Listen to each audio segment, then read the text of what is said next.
Gitawag na mo niglalapong bot pasabot nga tigumanan sa mga similya.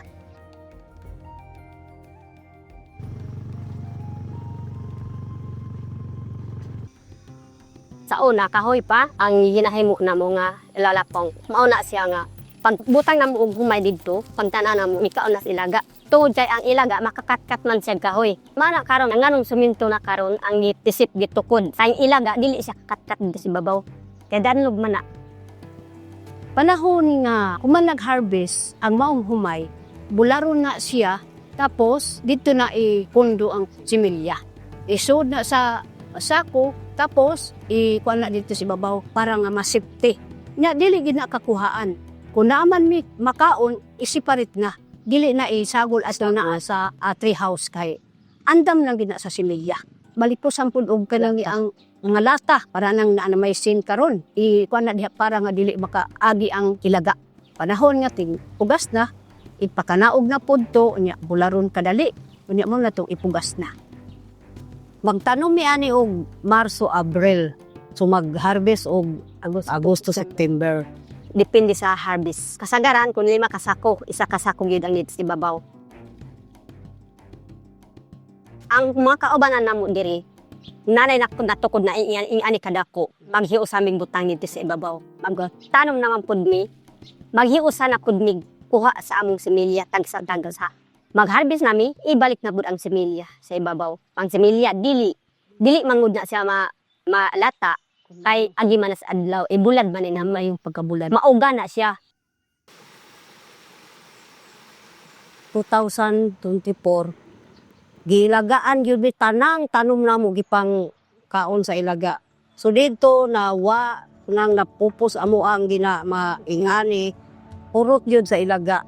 Nangita mig paagi kay naamay baligya sa gawas dinurado, katun lang pud lagi. So namalit mi para lang tagaan mig agre sa mga similya ligto. So kaluwis Ginoo ka-harvest mig ginagmay pod kay tagpila raman to ka kilo. Murag hinahinaya na pod namo bangon para lang makasimilyan permi at anon ni kada tuig. So karon dili lang pod mi nagsalig atong giharbisan kay naamay yuta amo hinyo na pod mi para samtang di pa mi mo harvest nakatanom na mi daan, makatanom na mi. So pag humag-harvest another na pod amo na pong limpyuhan, tamna na pod na muog kamuti. Ana lang. Kay kaning kamuti, bayulit nga kamuti para pang baligya na siya. Unya napay kamuti yan lan ugoy, kana ibaligya manang yang Paris kalaring. Unya napay kamuti namo sumating salog na klasik-klasik pangalan. Na inganan namo bolo, mangulivas, na pupuan, na suhuyon, napay ginganan og payo, lay kapaya si kamuti. Na bukolan parehas gyapon ani kuha na system aning human na klasik-klasik ang pangalan. Pero ang kamuti siya, napoy panahon niya, dili sila mamunga. Napoy panahon niya, kanang ulan niya liit siya, ayaw tanom yun anak. Kaya dili kud sila mamunga. Mula bungrang yun ang dahon na napiway bungay urot.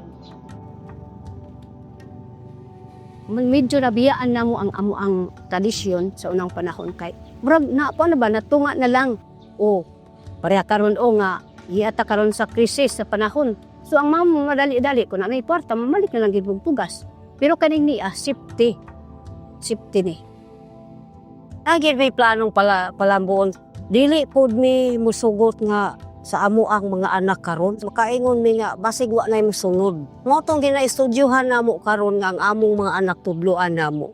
Say, ang among gikabalakan kung moabot mga panahon nga wala nami, dili na nila masunod, dili na nila magamit. Ang dasig na mo sa ilaha nga, inan na mo kamo, kita, ay matigsalog man ta dapat dili nga tubdiyaan ang atong tradisyon sa pagtanong sa ingani humayan. Kay umaabot ang panahon, kaning humay ginapangita ihapon nato sa atong kultura. Matigsalog.